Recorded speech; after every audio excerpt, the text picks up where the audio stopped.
Hello. In this video, we will discuss about mitochondria, plastid, vacuoles, peroxisomes, and centrosomes. Maybe this is last video of cell, and then cell completed. अगर इस पांचों topic को हम करवा दें तो ये चैप्टर कंप्लीट है, ठीक है। और कुछ अगर टर्म छूटा हुआ है तो आप लोग बता सकते हो, जिसमें प्रॉब्लम है वो भी बता सकते हो, और हम ट्राई करेंगे कि अगर कुछ छूटा हुआ है तो उसको हम कंप्लीट कर दें, ठीक है। तो और मैंने पिछले स्लाइड में 5 क्वेश्चन पूछा था, जिसका आंसर मैं वीडियो के लास्ट में दे दूंगी, ठीक है। तो let's start it. Let's talk about mitochondria, ठीक है। तो डबल मेम्ब्रेन में 3 आता था, ठीक है। उसमें से हम लोग एक को डिस्कस कर लिया जो कि न्यूक्लियस था। अभी हम लोग सेकेंड वाले को डिस्कस कर रहे हैं जो कि डबल मेम्ब्रेन है। डबल मेम्ब्रेन, ठीक है। देखिए, इसका ऊपरी मेम्ब्रेन, इसका आउटर मेम्ब्रेन, ठीक है। तो ये हो गया inner membrane,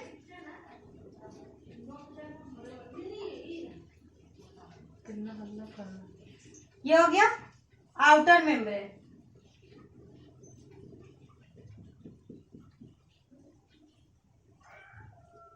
form double membrane.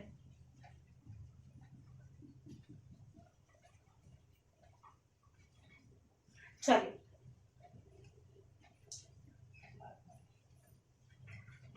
Inner membrane, double membrane. ये थोड़ा 3D टाइप का, इसलिए आपको लग रहा होगा कि 1 2 3 कैसे हो गया। इसको हम थोड़ा सिंपल फॉर्म में भी बनाएंगे, उसको आपको पता चल जाएगा कि कैसे कैसे है, ठीक है। Outer membrane, inner membrane, inner membrane, ठीक है। चलिए पहले सबका नामकरण कर लेते हैं। इसके पास ओन डीएनए होता है, खुद का डीएनए। तो सेल में किसके पास डीएनए हो गया? Nucleus, mitochondria. न्यूक्लियस की तरह डीएनए नहीं होता है, बट डीएनए होता है। कैसा डीएनए था वो भी पता चलेगा। इसके पास राइबोसोम भी होता है खुद का, ठीक है। और ये जो इनर मेम्ब्रेन में जो फोल्ड दिख रहा है ना, ये सब फोल्ड, उसका भी एक नाम है, ठीक है। उसको क्या कहते हैं? क्रिस्टा।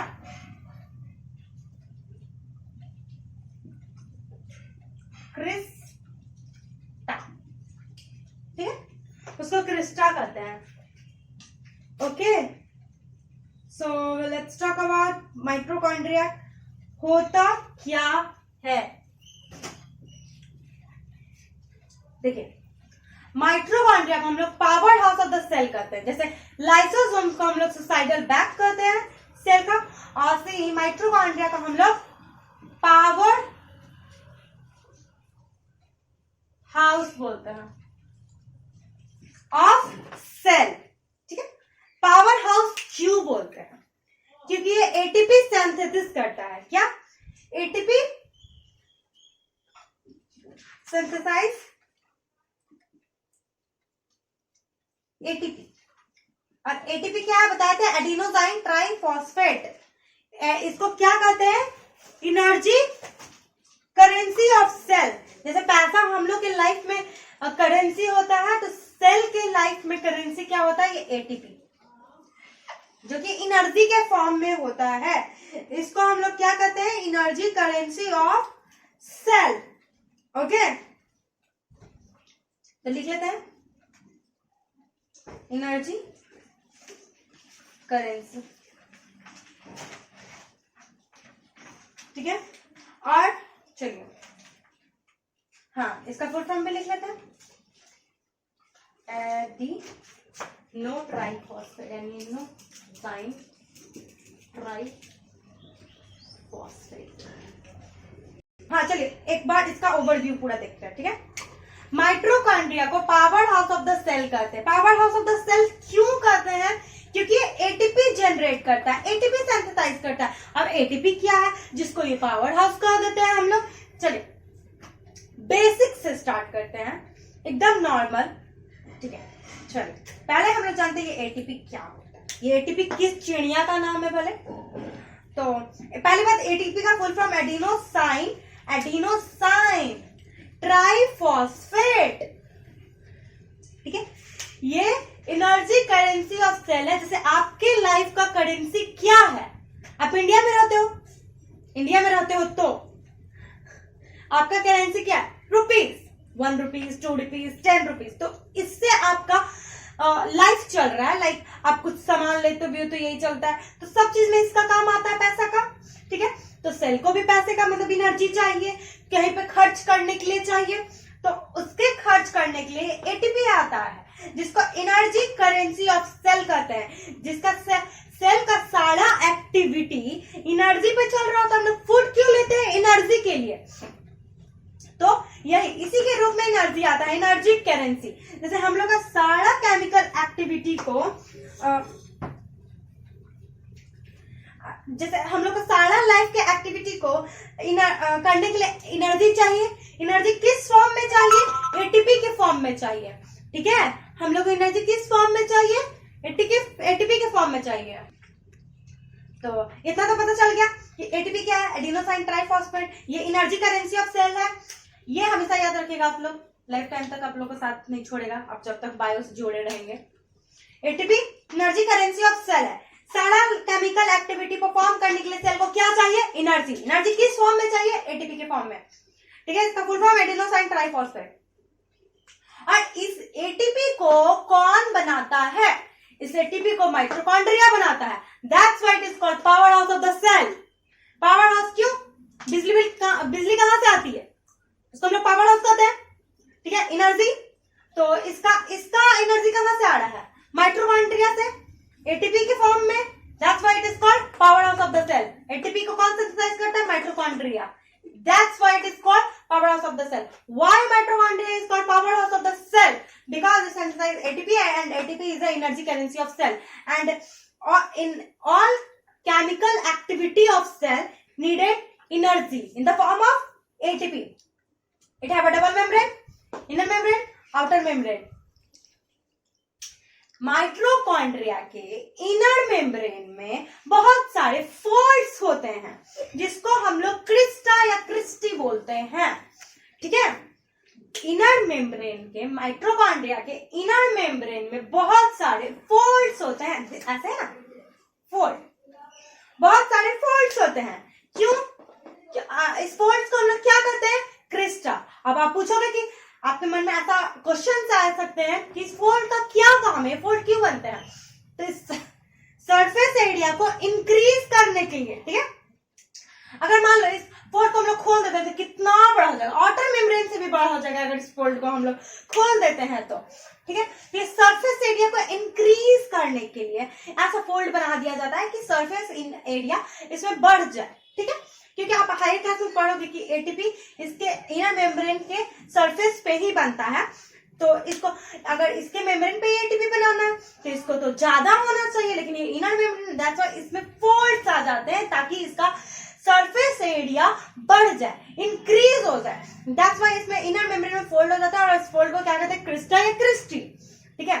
तो यहां तक आप लोग समझ गए, ये डबल मेम्ब्रेन होता है। आउटर मेम्ब्रेन में पोर्स होते हैं जो कि बहुत परमिएबल टाइप के होते हैं, कुछ भी आ सकता है, कुछ भी जा सकता है। But inner membrane semi permeable होता है, मतलब वो स्पेसिफिक चीज को ही अंदर बाहर आने देगा, ठीक है। और इनर मेम्ब्रेन में फोल्ड्स होते हैं जिसको क्रिस्टा या क्रिस्टी बोलते हैं। यहाँ तक आप लोग समझ गए। माइटोकॉन्ड्रिया को power house of the cell कहते हैं क्योंकि इसमें एटीपी सिंथेसिस होता है। एटीपी को एनर्जी करेंसी कहते हैं, इसका फुल फॉर्म एडिनोसाइन ट्राइफॉस्फेट है, ठीक है। It's clear. हम लोग नेक्स्ट स्लाइड में लेते हैं, तो इसका हम लोग शेप साइज जानते हैं। देखिए इसका शेप बहुत तरह का भी हो सकता है, सिलेंड्रिकल भी हो सकता है, स्फेरिकल टाइप का भी हो सकता है, लेकिन इसका मोस्टली शेप सॉसेज टाइप का होता है, ऐसा, ठीक है। सॉसेज लाइक शेप, और सिलेंड्रिकल भी बोल सकते हैं। ये शेप हम लोग को पता चल गया इसका कैसा होता है। ये कलरलेस होता है,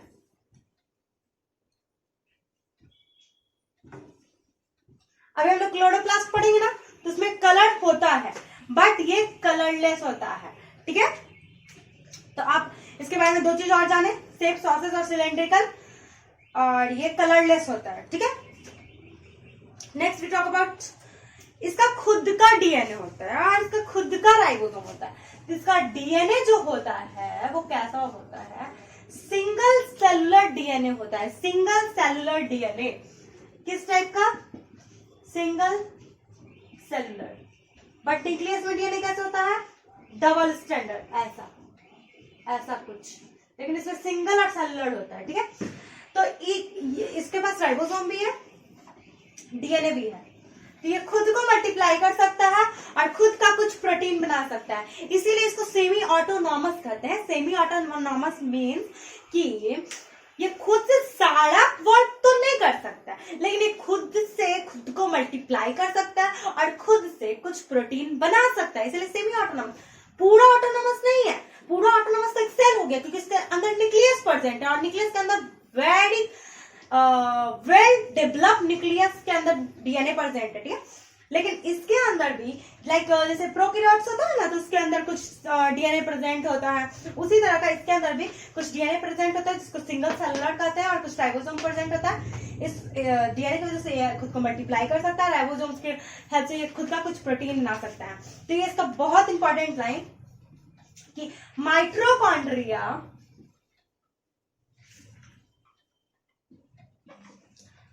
mitochondria is semi autonomous, semi autonomous, semi autonomous. बहुत इंपॉर्टेंट है माइटोकॉन्ड्रिया, बहुत इंपॉर्टेंट है, इसका हर एक लाइन बहुत इंपॉर्टेंट है। ठीक है, आप लोग कितना समझ में आ गया? पावर हाउस, पहला क्वेश्चन, सेल का पावर हाउस कौन है? सेल का पावर हाउस कौन है? माइटोकॉन्ड्रिया। क्यों है? Because it generate ATP, energy currency of cell. ठीक है, double standard, sausage like structure और सिलेंड्रिकल, कलरलेस होता है।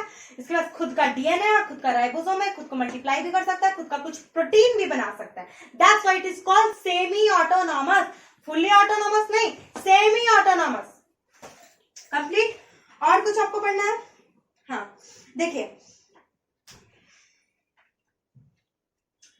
हम इसके पहले वाले स्लाइड में बताया था ना कि ये फोल्डेड क्यों होता है, क्योंकि इसमें इसके इनर सरफेस पे एटीपी जनरेट होता है। जिसका सरफेस एटीपी जनरेट करने के लिए एटीपी बहुत मात्रा में चाहिए, तो एटीपी बहुत मात्रा में चाहिए, तो इसके लिए बहुत ज्यादा एरिया रहना चाहिए। अगर इसका एरिया ज्यादा रहेगा तो ज्यादा एटीपी जनरेट रहेगा, इस वजह से इसमें फोल्ड होता है। देखिए एनसीईआरटी का एक लाइन है, these folds create a large surface area for ATP generating chemical reaction।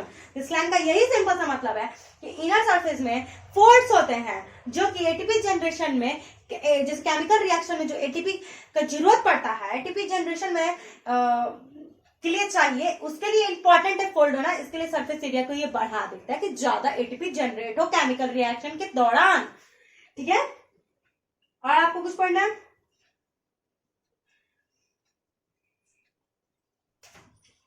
हाँ, ये भी लास्ट लाइन इसका, therefore mitochondria are able to make some of their own protein because it have a ribosome, that's why it is called semi autonomous। NCERT ने इस बात को छुपा लिया है कि सेमी ऑटोनॉमस है, लेकिन इस पॉइंट को लिख दिया है कि they have their own DNA and ribosome, so mitochondria are able to make of their own protein, that's why it is called semi autonomous। लिखा नहीं है बट एक्सप्लेन जरूर कर दिया है। और माइटोकॉन्ड्रिया के बारे में ऑल ओवर इतना ही था। चलिए अब इस पूरे को हम लोग समराइज कर लेते हैं अच्छे से। Cool down. हाँ, mitochondria is called power house of the cell. Why it is power house of the cell? Because it generate ATP. ATP generate करता है तो क्या हो गया? हाँ, तो एटीपी इज एनर्जी करेंसी। यहीं पे सारा गेम छुपा हुआ है। ATP is energy currency. ये एक सेल के जितना भी केमिकल एक्टिविटी हो रहा है वहां पे सेल को एटीपी की नीड है, जो कि माइटोकॉन्ड्रिया बनाता है। कहां बनता है? इनर मेम्ब्रेन में। That's why it is called power house of the cell. ठीक है, it's shape like sausage shape, cylindrical shape. Okay, colourless important, colourless because chloroplast is not colourless, so it is colorless and it have own DNA and ribosome, that's why it is make their own protein, that's why it is called semi autonomous. खुद का ये protein बना सकता है, कुछ own protein बना सकता है और ये खुद से मल्टीप्लाई भी कर सकता है, that's why it is called semi autonomous. Okay इसका इनर मेम्ब्रेन फोल्ड क्यों है? क्योंकि इसके इनर मेम्ब्रेन में केमिकल रिएक्शन के दौरान यहीं पे एटीपी बनता है इसके इनर मेम्ब्रेन में, तो इनर मेम्ब्रेन को ज्यादा सरफेस एरिया चाहिए, दैट्स व्हाई ये फोल्ड हो गया और इस फोल्ड को हम लोग क्रिस्टा या क्रिस्टी बोलते हैं. It's all over of mitochondria. Let's talk about plastids. Next we talk about plastids. Third double membrane structure which is present in plant cell. Double membrane. ठीक है, चलिए 3 डबल मेम्ब्रेन होता है, 3 को डबल सिक्योरिटी मिलता है. न्यूक्लियस कंप्लीटेड, माइटोकॉन्ड्रिया कंप्लीटेड और plastid complete हो जाएगा. माइटोकॉन्ड्रिया कलरलेस होता है बट ये कलरलेस नहीं होता है. ठीक है, देखिए इसको प्लास्टिड्स बोलते हैं जिसमें क्लोरोप्लास्ट आता है. तो पहले हम लोग प्लास्टिड्स पढ़ते हैं, तो प्लास्टिड भी डबल मेम्ब्रेन होगा, प्लास्टिड ही डबल मेम्ब्रेन होगा. ठीक है, on the basis of pigments, pigments किसमें कैसा कैसा है उसके बेसिस पे इसको 3 टाइप में डिस्ट्रीब्यूट किया गया है, 3 टाइप्स में बांटा गया. आपके एनसीईआरटी में 2 टाइप्स लिखे गए बट ऐसा नहीं है, इसको 3 टाइप्स में बांटा गया. आपके एनसीईआरटी में लिखा गया कि 2 टाइप्स के होते हैं, क्रोमोप्लास्ट एंड ल्यूकोप्लास्ट, और जिसमें ग्रीन पिगमेंट होता है जिसको क्लोरोप्लास्ट बोलते हैं. बट ये थोड़ा गलत लिखा हुआ है, लेकिन हम लोग यहाँ पे सही बेसिस पे पढ़ेंगे. ठीक है, एनसीईआरटी जब पढ़ेंगे तो उसको हम लोग एनसीईआरटी के बेसिस पे पढ़ेंगे. ठीक है, तो on the basis of pigment plastid को 3 पार्ट्स में बांटा गया है, chromoplast, chloroplast, leucoplast. Chloroplast coloured plastid होते हैं. ठीक है, कलर्ड प्लास्टिड्स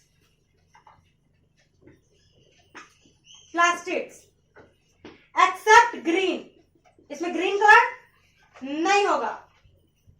और हो गया ग्रीन, ऑरेंज, रेड, इसमें सारा कलर्स प्रेजेंट होगा. ठीक है, क्रोमोप्लास्ट में. ल्यूकोप्लास्ट कलरलेस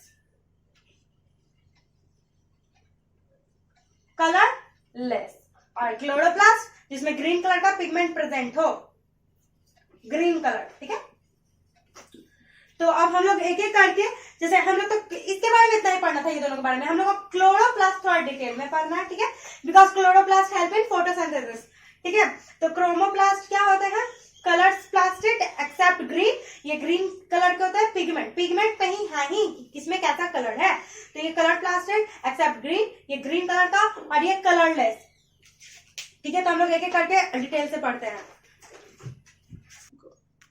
देखिए हम लोग ल्यूकोप्लास्ट में एक चीज भूल गए हैं, उसको यहाँ पे लिख लेते हैं हम लोग. ठीक है, तो leucoplast are primary organelle in which materials such as starch, oil and protein granule are stored. NCERT line. ठीक है, तो ल्यूकोप्लास्ट पहले तो कलरलेस होता है और इसमें कुछ मटेरियल, इस ऑर्गेनेल्स में कोई मटेरियल प्रेजेंट होता है, स्टोर्ड होता है. वो मटेरियल क्या है? वो मटेरियल स्टार्च हो सकता है, ऑयल हो सकता है, प्रोटीन हो सकता है, प्रोटीन ग्रैन्यूल्स हो सकता है, प्रोटीन्स हो सकते हैं. ठीक है, और स्टोर्ड मतलब एक कलरलेस है और इसमें स्टार्च, ऑयल, प्रोटीन इसमें स्टोर्ड हो सकता है. ठीक है, इतना था. और यहीं पे है क्रोमोप्लास्ट में येलो टू ऑरेंज पिगमेंट्स होता है, मतलब इसमें कलर्ड पिगमेंट्स होते हैं लाइक येलो, रेड, वही सब ऑरेंज टाइप का पिगमेंट्स होता है. एक्सेप्ट ग्रीन, जो कि आप हायर क्लास में पढ़ोगे, जो कि क्लोरोप्लास्ट में हेल्प करते हैं किसी चीज में. ठीक है, अब आपको किसी चीज का मतलब समझाएंगे तो आप कंफ्यूज हो जाओगे, like dark reaction, light reaction, ये सब 11th-12th में पढ़ना है. तो बस आप इतना याद रखिए, ये कलर प्लास्टिड होता है एक्सेप्ट ग्रीन, और ये ग्रीन कलर के होते हैं, और ये कलरलेस होता है जो कि ये स्टोर करते हैं कुछ मटेरियल को, कुछ सब्सटेंस मटेरियल को, जो मटेरियल है स्टार्च, ऑयल और प्रोटीन. अब क्लोरोप्लास्ट के बारे में हम लोग अच्छे से पढ़ते हैं. Let's talk about chloroplast. Chloroplast double membrane है, तो प्लास्टिड में ही बता दिया, और जो कि प्लांट सेल में से प्रेजेंट होता है. यहाँ पे क्लोरोप्लास्ट का एक डायग्राम, डबल मेम्ब्रेन,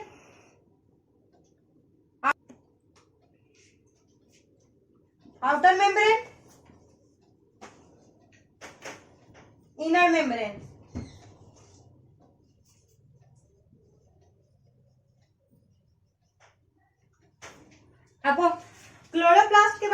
नहीं पढ़ना है, बस हेल्प इन फोटोसिंथेसिस,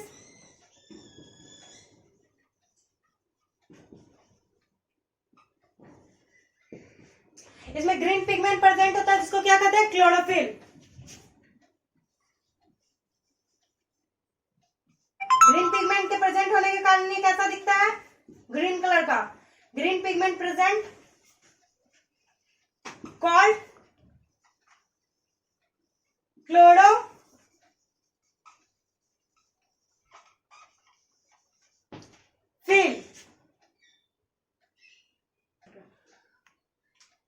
ठीक है, इतना था आपके एनसीईआरटी में। एक बार देख लेते हैं क्या क्या है। क्रोमोप्लास्ट हो गया, कलर प्लास्टिक, ल्यूकोप्लास्ट हो गया, white and colourless, and plastid हो गया कंटेनिंग पिगमेंट, क्लोरोप्लास्ट हो गया, yes. Photosynthesis complete and complete, yes. हाँ, important line, the internal organization of plastid consists of numerous membrane layer embedded in material called stroma. Plastid are similar to mitochondria in external structure like the mitochondria. हाँ, चलिए आते हैं। ये बोल रहा है कि जो क्लोरोप्लास्ट है उसके अंदर, उसके इंटरनल ऑर्गेनाइजेशन के अंदर मेम्ब्रेन लाइक स्ट्रक्चर पाया जाता है। ठीक है, ये है मेम्ब्रेन लाइक स्ट्रक्चर। ये जो ब्लू से बनाया हुआ है ना, ये है मेम्ब्रेन लाइक स्ट्रक्चर। ऐसे रहता है, ये ऐसे रहता है, मेम्ब्रेन मेम्ब्रेन मेम्ब्रेन ऐसे रखा रहता है। ठीक है, इसको एक को कहते हैं थैलाक्वाइड। ठीक है, उतना डिटेल में आपको नहीं पढ़ना है, लेकिन हम बता दे रहे हैं, आपको पढ़ना स्किप कर देना, स्किप कर देना। इसको कहते हैं थैलाक्वाइड।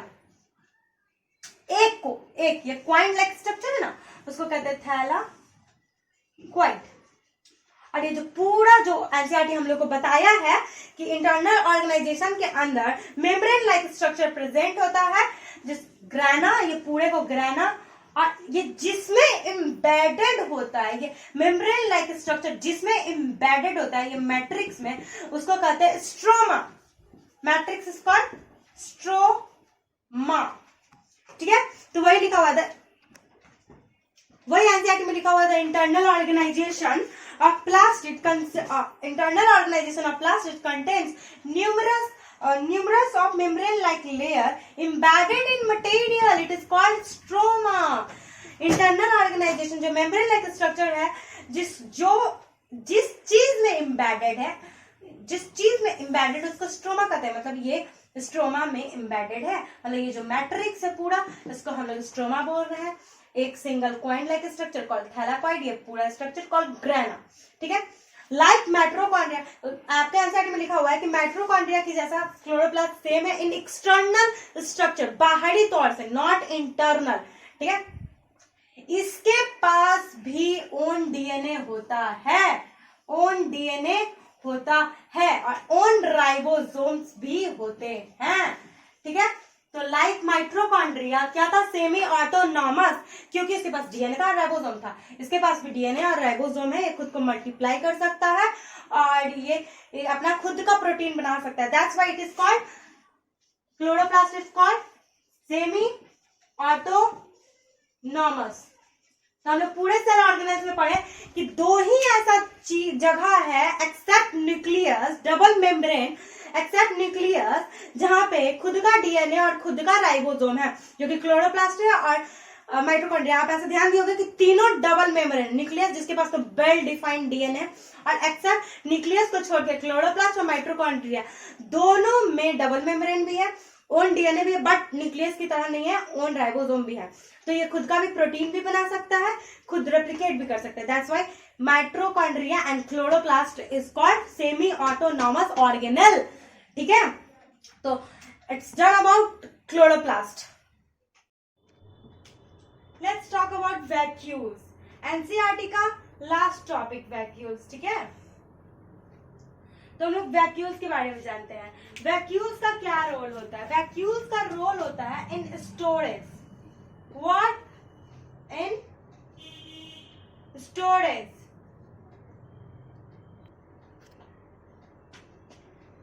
तो इसका फर्स्ट वर्ड क्या?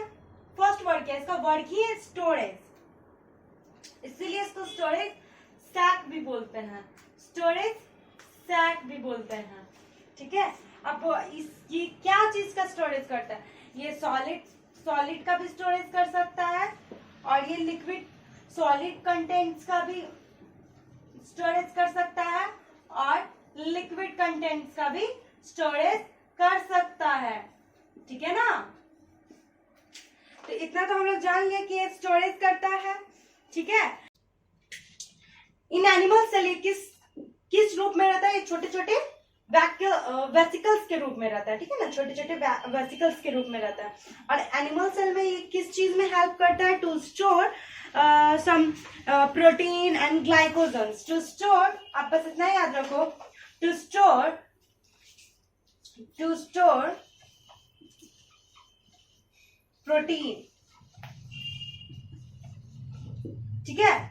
वही पूछोगे कि ये प्लांट सेल में कैसा होता है, तो प्लांट सेल में, in plant cell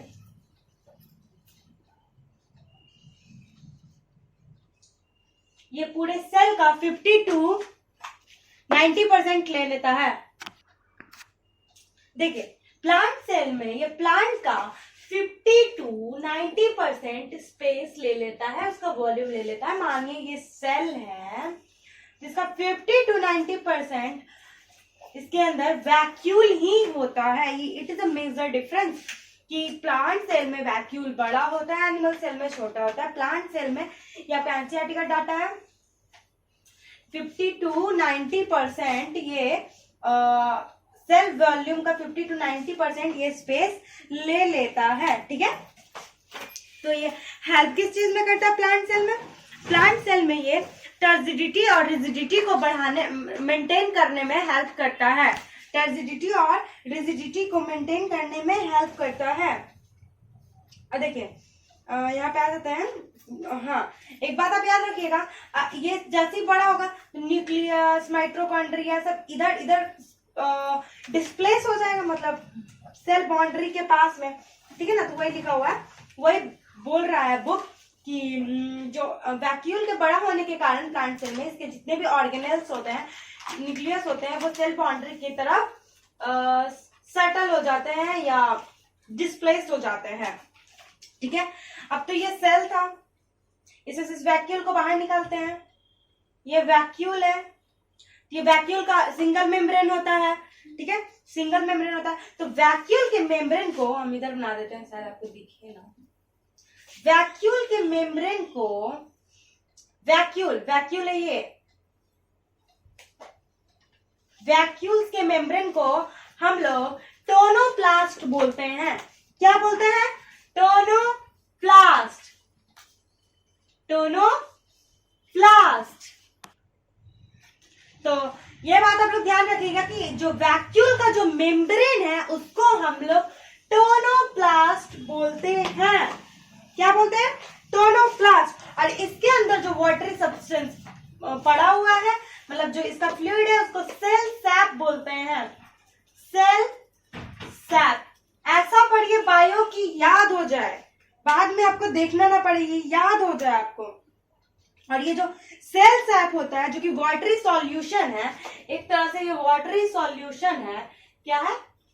watery solution. ये किस चीज में रिच रहता है? ये किस चीज में रिच रहता है? Rich in sugar, protein, metabolic waste, amino acid. मतलब आप मान सकते हो कि इसमें बहुत सारे सब्सटेंस मटेरियल पाया जाता है। इसमें प्रोटीन भी आ सकता है, इसमें प्रोटीन आ सकता है, प्रोटीन, एमिनो एसिड और सम वेस्ट सब्सटेंस भी आ सकता है, ठीक है। तो आप लोग वैक्यूल्स के बारे में समझ गए। एनिमल्स है, ये तो स्टोरेज सैक है, इसमें सॉलिड कंटेंट भी स्टोर हो सकता है, लिक्विड कंटेंट भी स्टोर हो सकता है, लिक्विड कंटेंट भी स्टोर हो सकता है। अब एनिमल और प्लांट सेल में आ जाता है। एनिमल सेल में ये छोटे छोटे वेसिकल्स के रूप में होते हैं जिसमें कि कुछ प्रोटीन या ग्लाइकोजन स्टोर होता है। प्लांट सेल में आज इसका बहुत इंपॉर्टेंस है। प्लांट सेल में 50 to 90% सेल के वॉल्यूम को अपना लेता है, मतलब सेल के वॉल्यूम में ये 50 to 90% रहता है। इसी के कारण सारा जो ऑर्गेनल्स है, न्यूक्लियस वगैरह, ये सेल बाउंड्री की तरफ डिस्प्लेस हो जाते हैं, ठीक है। वैक्यूल बहुत बड़ा है, सिंगल मेम्ब्रेन है। हम लोग जानते हैं 3 डबल मेम्ब्रेन था, जो कि हम लोग पढ़ लिए हैं। अब सिंगल मेम्ब्रेन इसको अगर हम वैक्यूल को बाहर निकालते हैं तो इसका जो मेम्ब्रेन है उसका टोनोप्लास्ट बोलते हैं, और इसके अंदर का जो वाटरी सॉल्यूशन है उसको सेल सैप बोलते हैं। Cell sap is a watery solution, और इसके अंदर क्या क्या रहता है, protein, amino acid, minerals, waste, metabolic waste वगैरह प्रेजेंट होता है। ठीक है, यहां तक आपको समझ में आ गया। अब मानते हैं अगर कोई सिंगल सेल्ड है, सिंगल सेल्ड इट मीन्स क्या, यूनिसेलुलर वगैरह, एमीबा वगैरह, एमीबा तो यूनिसेलुलर है जो, या सिंगल सेल मान लेते हैं, उसके अंदर भी वैक्यूल्स प्रेजेंट होता है। और आप कुछ भी यूनिसेलुलर में मान सकते हैं, बैक्टीरिया हो गया, पैरामीशियम हो गया, एमीबा हो गया। ठीक है, तो उसमें जो इसका जो वैक्यूल्स होता है, जो सिंगल सेल का जो वैक्यूल होता है वो फूड को स्टोर करता है, स्टोर्ड फूड, स्टोर्ड फूड, इसीलिए इसको फूड वैक्यूल भी नाम देते हैं, इसीलिए इसको फूड वैक्यूल भी नाम देते हैं। ठीक है ना, तो आप लोग यहां तक समझ गए अच्छे से कि हम लोग तीन जगह पे पढ़े, पहला एनिमल सेल, प्लांट सेल और एक सिंगल सेल। ठीक है, तो ये तो एक सिंपल इसका डिफिनेशन स्टोरेज सैक होता है जिसमें सॉलिड कंटेंट या लिक्विड कंटेंट स्टोर्ड होता है। एनिमल सेल में ये वेसिकल्स के रूप में होता है, एनिमल सेल में ये वेसिकल्स के रूप में होता है टू स्टोर प्रोटीन, और प्लांट सेल में ये बहुत बड़ा होता है, बहुत लार्ज होता है, लार्ज वैक्यूल पाया जाता है। ये पहले भी हम स्लाइड में पढ़ा चुके हैं। तो ये जो सेल का वॉल्यूम है उसका 50 to 90% खुद में ले लेता है, या ये 50 to 90% ले लेगा, तो इसका जितना भी ऑर्गेनल्स रहेगा सेल बाउंड्री की तरफ डिस्प्लेस हो जाएगा। ठीक है, तो हम लोग वैक्यूल को निकाल के देखते हैं तो उसके मेम्ब्रेन को टोनोप्लास्ट बोलते हैं, और इसके अंदर जो वाटरी सॉल्यूशन प्रेजेंट है उसको सेल सैप बोलते हैं, जिसके अंदर बहुत सारे protein, amino acid, metabolic waste वगैरह, मिनरल्स प्रेजेंट होते हैं। फिर हम लोग ने आया सिंगल सेल पे, लाइक अमीबा। ठीक है, तो उसके अंदर जो वैक्यूल्स होते हैं उसमें कुछ फूड भी स्टोर होते हैं ताकि ये अमीबा फीड कर सके, उसको खा सके, इसीलिए इसको फूड वैक्यूल्स भी कहते हैं। फूड वैक्यूल्स किस में कहते हैं, फूड वैक्यूल्स सिंगल सेल्ड में कहते हैं, unicellular like amoeba, paramecium, bacterium.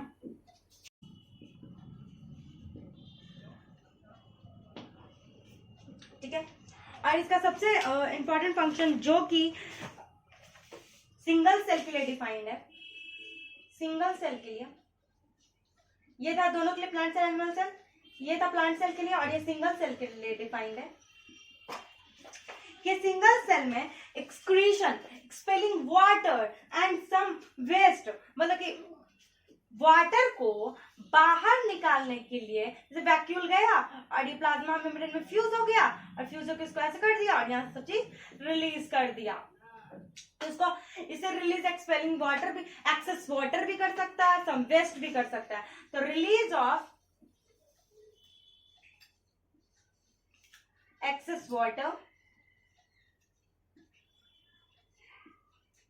And some waste from cell. ठीक है, ऑल अबाउट वैक्यूल्स। अब हम लोग बस 2 टॉपिक क्लियर करेंगे जो कि एनसीईआरटी में नहीं दिया, लेकिन आपके सिलेबस के लिए इंपॉर्टेंट है, क्वेश्चन आ सकता है बहुत जल्दी में। चलिए हम लोग नेक्स्ट स्लाइड में इसको डिस्कस करते हैं। Talk about functions, let's talk about functions. ठीक है, तो आ जाइए, इसका फंक्शन क्या होता है। फर्स्ट फंक्शन इसका होता है ऑस्मो रेगुलेशन में ये हेल्प करता है, ऑस्मो रेगुलेशन,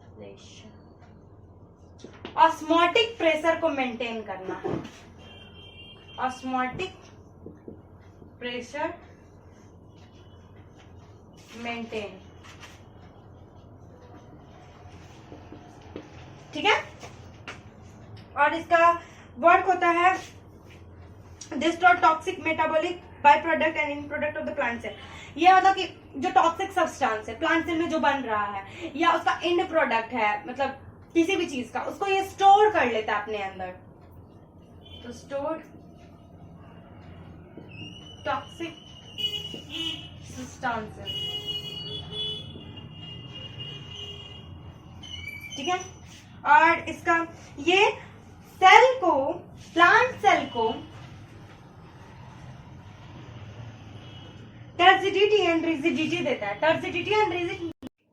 चलिए हम लोग जल्दी से इसके बारे में पढ़ते हैं। पेरोक्सिसम, इसके बारे में आपको सिंपल कुछ एकदम इजी वे में पढ़ता है, क्योंकि एनसीईआरटी में तो दिया नहीं है, तो हम लोग बस कुछ पॉइंट इसके बारे में जान लेते हैं।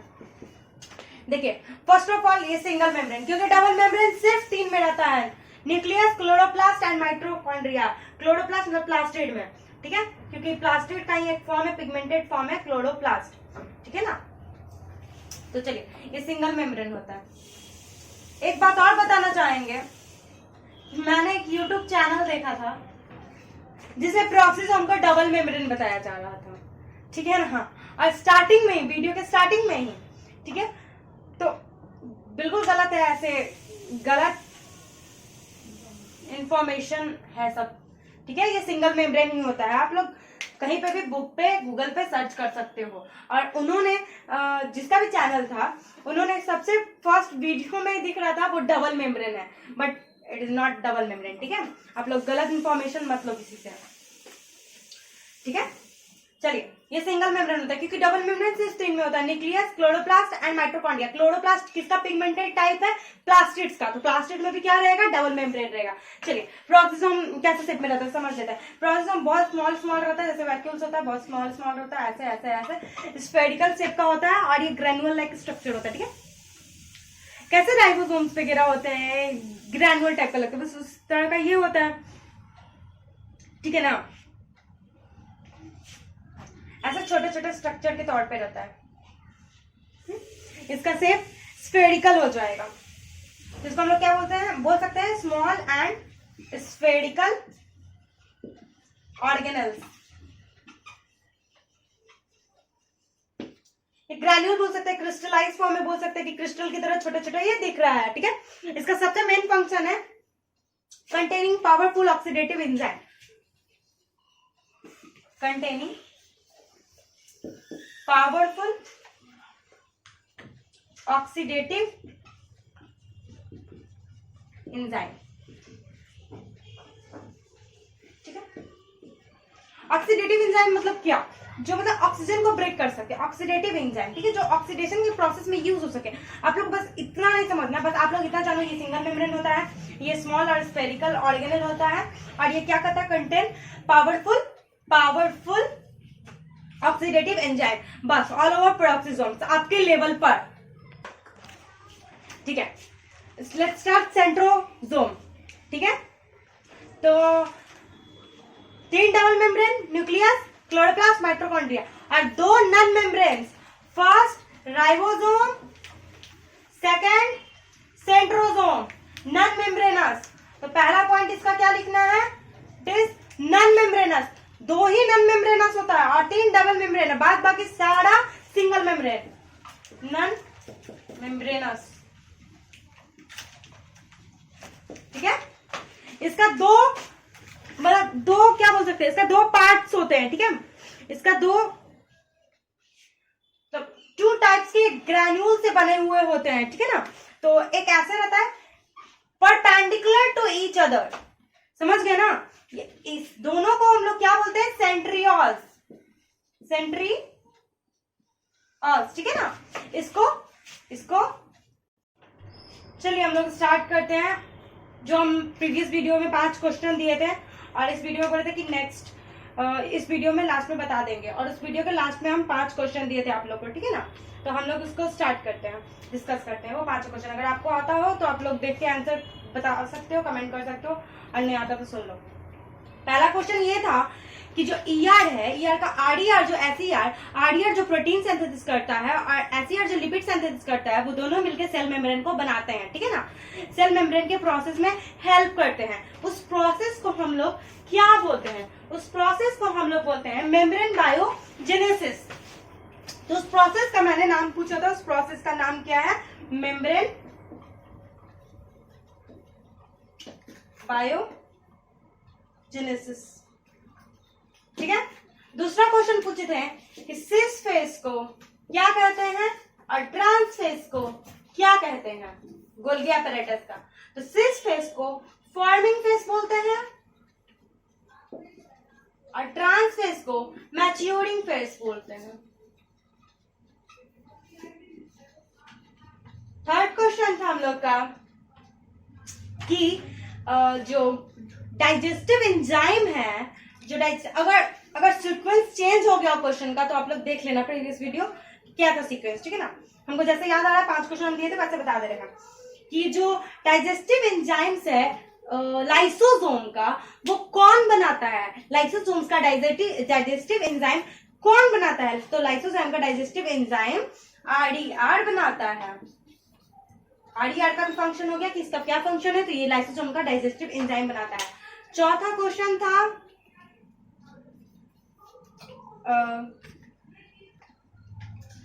कि दो नॉन मेम्ब्रेनस स्ट्रक्चर ऑर्गेनेल्स कौन सा है, तो इस वीडियो में मैंने डिस्कस किया। फर्स्ट राइबोसोम, सेकंड सेंट्रोसोम, और फिफ्थ था कि राइबोसोम का फैक्ट्री कौन है और प्रोटीन का फैक्ट्री कौन है। तो राइबोसोम का फैक्ट्री न्यूक्लियोलस है, ठीक है, और प्रोटीन का फैक्ट्री राइबोसोम है।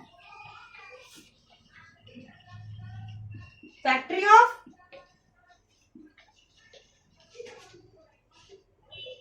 राइबोसोम,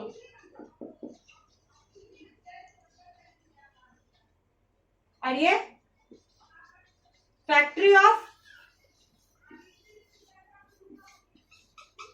प्रोटीन, ठीक है। तो पांचों क्वेश्चन मैंने डिस्कस कर दिया। किसी में कोई प्रॉब्लम हो तो आप पूछ सकते हो।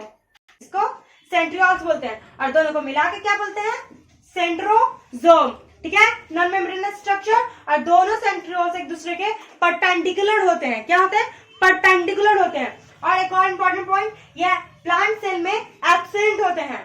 तो प्लांट सेल में कितने नॉन मेम्ब्रेनस स्ट्रक्चर होंगे, सिर्फ वन, राइबोसोम। प्लांट सेल में एब्सेंट, ठीक है। सेंट्रोसोम या सेंट्रियोल्स किस चीज में हेल्प करते हैं, ये सेल डिवीजन में, एनिमल सेल में ये सेल डिवीजन के टाइम हेल्प करते हैं। Help in cell division, help in cell division. जब सेल डिवाइड होते रहता है तो इसका एक सेंट्रियोल एक तरफ आ जाता है और एक सेंट्रियोल दूसरी तरफ चला जाता है। और यहाँ पे जो क्रोमोसोम था हम पढ़ाए थे, क्रोमोसोम ऐसे उसको ऐसे पकड़ लेता है, जैसे ये पकड़ लेता है और दूसरे में ये इधर खींच लेता है, इसको इधर खींच लेता है और इसको इधर खींच लेता है। तो सेल डिवीजन होता है। इतना आपको नहीं पढ़ना है, इतना 11 में पढ़ना है आपको सेल डिवीजन में। तो बस अपना इतना जानिए, ये नॉन मेम्ब्रेनस होता है, ये प्लांट सेल में एब्सेंट होता है। इसका दो मतलब ग्रेन्यूल से कंसिस्ट होता है। इसको दोनों ग्रेन्यूल्स को क्या कहते हैं, सेंट्रियोल्स कहते हैं। दोनों सेंट्रियोल्स इसका क्या होता है, perpendicular to each other, 90 degree के एंगल पे रहेगा, 90 डिग्री के एंगल पे रहेगा। और दोनों को मिला के क्या कहते हैं, सेंट्रोसोम, ठीक है। ये हेल्प किस चीज में करता है, ये एनिमल सेल में सेल डिवीजन में हेल्प करता है, ठीक है। बस ये कंप्लीट सेंट्रोसोम। हम लोग क्वेश्चन तो डिस्कस कर लिए। अब देखिए सेल चैप्टर यहाँ पे खत्म होता है, ठीक है ना। तो इसमें से हम एक टॉपिक था जो हम नहीं बताए थे, याद नहीं रहा था, तो हम इसको अभी यहाँ पे डिस्कस कर देते हैं। साइटोसोल, ठीक है, साइटोप्लाज्म का, ठीक है ना। तो साइटोसोल क्या करते हैं, जो साइटोप्लाज्म होता है उसके अंदर एक्वस ग्राउंड सब्सटेंस होते हैं। एक्वस मतलब क्या, वाटरी सब्सटेंस, ठीक है ना। साइटोप्लाज्म के अंदर उसी को साइटोसोल बोलते हैं, ठीक है ना।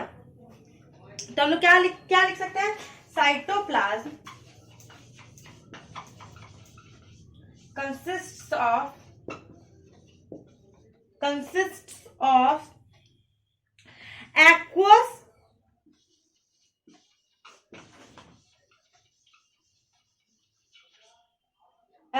ground